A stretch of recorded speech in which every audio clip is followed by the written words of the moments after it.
अस्सलाम वालेकुम जी। तो व्यूवर्स, आज का जो हमारा टॉपिक है जो हम इस निबोश में डिस्कस करेंगे वो एलिमेंट 3.9 है निबोश का, emergency procedures and first aid. आज के लेक्चर में हम जो हिस्सा इसका, जो पार्ट इसका कवर करेंगे वो है एमरजेंसी प्रोसीजर। सबसे पहले आपकी एमरजेंसी है क्या।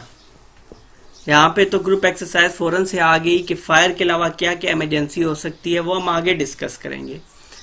इमरजेंसी कोई भी ऐसी सिचुएशन या कंडीशन हो सकती है जिसमें हमें फौरी मदद की जरूरत हो। कैसे कि फॉर एग्जाम्पल आप इस तरह से देखिए कि एनी सिचुएशन और कंडीशन इन विच, और अगर हम इससे पहले कंडीशन या सिचुएशन से पहले ये कह दें कि एनी सडन और सर्टेन कंडीशन और situation in which we need evacuation and rescue. अब एक्सक्वेशन बोलते हैं खुदाई को, एवैक्यूएट होता है बाहर निकलना, निजात हासिल करना। यहाँ पे जो हम रेस्क्यू निजात हासिल करने में और एवैक्यूएशन बाहर निकलने में, किसी इमरजेंसी में फंसे होने से बाहर निकलने को एवैक्यूएट बोलते हैं। तो बेसिकली कोई भी ऐसी हंगामी सूरत हाल जिसमें हमें मदद की जरूरत है, मावनत की जरूरत है, उसके बगैर हम बाहर नहीं आ सकते, तो ऐसी चीज को हम, ऐसी कंडीशन या सिचुएशन को हम इमरजेंसी बोलेंगे। अब जी के नीड फॉर इमरजेंसी प्रोसीजर है क्या। Why do we need them? Because despite all the precautions you take, things can still go wrong. मैं आपको पहले बता चुका हूं कि सेफ्टी करने के बावजूद आप 100% एक्सीडेंट से फिर भी नहीं बच सकते। इसलिए तमाम तर प्रिकॉशंस लेने के बावजूद कहीं दफा ऐसा होता है कि चीजें गलत हो जाती हैं, हादसात हो जाते हैं, वाकयात हो जाते हैं, जिसकी वजह से हंगामी सूरत हाल पैदा होती है। व्हाट इंसिडेंट्स, फायर का उसने बता दिया था, उसके अलावा कौन कौन से इंसिडेंट हैं जिनमें इमरजेंसी रिक्वायर्ड होगी। बम थ्रेट्स, कहीं पे आपके बम ब्लास्ट वगैरह का खदशा है। स्पिलेज ऑफ हैजरस केमिकल, किसी भी जगह पे हैजरस केमिकल की लीकेज हो सकती है, कहीं पे वो बह सकते हैं, लीकेज की सूरत में, रिलीज की सूरत में इमरजेंसी डिक्लेयर हो सकती है। जैसा एक ऑयल एंड गैस इंडस्ट्री पे अगर H2S गैस जो है वो रिलीज हो जाए, then release of toxic gases. Severe weather, शदीद तूफानी मौसम आ गया, जिस तरह से आपको मालूम होगा कि क्रेन ऑपरेशंस जब हो रहे होते हैं तो उस दौरान अगर जो इन्वायरमेंट है वो सूटेबल नहीं है, तो ऐसी सूरत में क्या होगा कि काम को रोक दिया जाता है। तो इसी से रिलेटेड मौसम की शिद्दत की वजह से जब वर्क प्लेसेस के अंदर ऐसी सिचुएशन पैदा होगी तो वो भी इमरजेंसी में ही हम कंसीडर करेंगे। मल्टीपल कैजुअलिटी एक्सीडेंट, बहुत ज्यादा अमवात वाकया होगी किसी एक्सीडेंट में। टेररिस्ट या सिक्योरिटी इंसिडेंट, जो कि आजकल पूरी दुनिया का इशू बना हुआ है। अब इमरजेंसी प्रोसीजर्स अरेंजमेंट्स क्या हैं।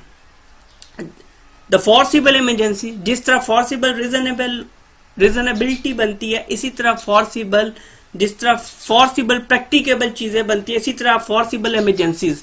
मतलब कि आपकी perception of risk, common knowledge, industrial knowledge, expert knowledge से इतनी अच्छी हो गई है कि आप आने वाली चीजों को अपने नॉलेज के ऊपर, एक्सपीरियंस के बिहाफ पे बांध सकें, पहले से जान सकें।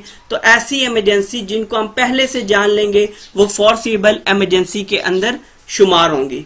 Procedures for raising the alarm, सबसे पहले आपने तमाम तर लोगों को अलर्ट करना है कि किस लिए कि इमरजेंसी जो है वो डिक्लेयर्ड हो चुकी है किसी भी जगह पे।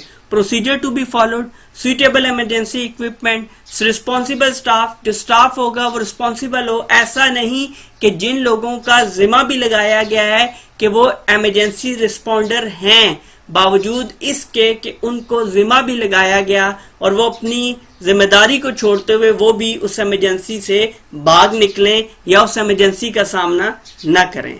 डीलिंग विद द मीडिया, जब भी कभी इमरजेंसी होगी, कोई भी ऐसी सिचुएशन क्रिएट होती है, बम ब्लास्ट होते हैं या वर्क प्लेस के अंदर आपका कोलैप्स हो गया स्ट्रक्चर का, तो फौरन से मीडिया वहां पे पहुंच जाएगा, तो उनको भी आपने प्रॉपरली हैंडल करना है। Contacting emergency services, for example हर ऑर्गेनाइजेशन के अंदर आप देखते हैं जब भी आप जाते हैं तो वहां पे एक लिस्ट अवेजा होती है, एक लिस्ट जो है वो पोस्टेड होती है जिसके ऊपर तमाम तरह इमरजेंसी सर्विसेज, उसमें हॉस्पिटल, पुलिस, हेल्पलाइंस और इस तरह की तमाम तरह सर्विसेज के नंबर्स जो हैं वहां पे तहरीर होते हैं।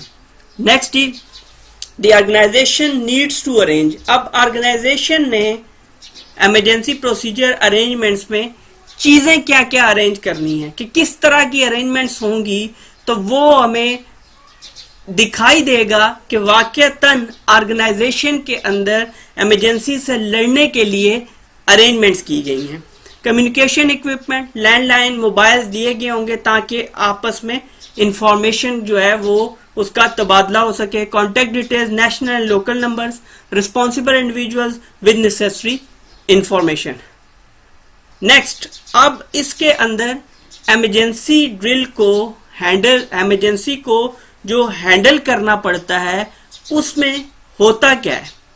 किसी भी इमरजेंसी के अंदर इमरजेंसी सिचुएशन को हैंडल करने के लिए, इमरजेंसी को रिस्पॉन्ड करने के लिए आपको पहले से ट्रेंड होना चाहिए, और उस ट्रेनिंग को जब आप वाकयात से पहले टेस्ट करते हैं तो उसको ड्रिल्स बोला जाता है। Additional trainings for nominated individuals on their roles in the emergency, safe handling of any equipment. वो पहली चीज उन्हें ये ट्रेन किया जाएगा कि उनका रोल क्या है इमरजेंसी सिचुएशन के अंदर।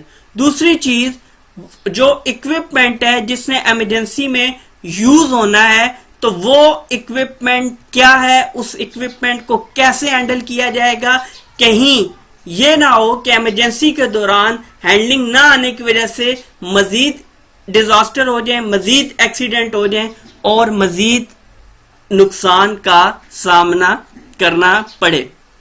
Emergency procedures should be practice through drills and exercises. Emergency procedures जो होंगे, जितने भी आप इसके अंदर सीखेंगे, वो आप प्रैक्टिस करेंगे ड्रिल्स और एक्सरसाइजेस की मदद से।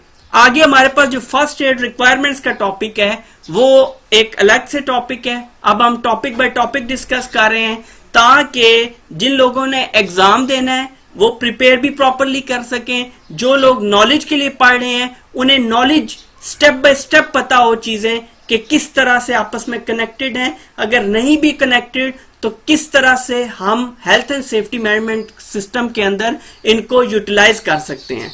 आज का हमारा टॉपिक जो इमरजेंसी प्रोसीजर्स का था कि हमने और इमरजेंसी को किस तरह से हैंडल करना है, ये इख्तिताम पजीर होता है।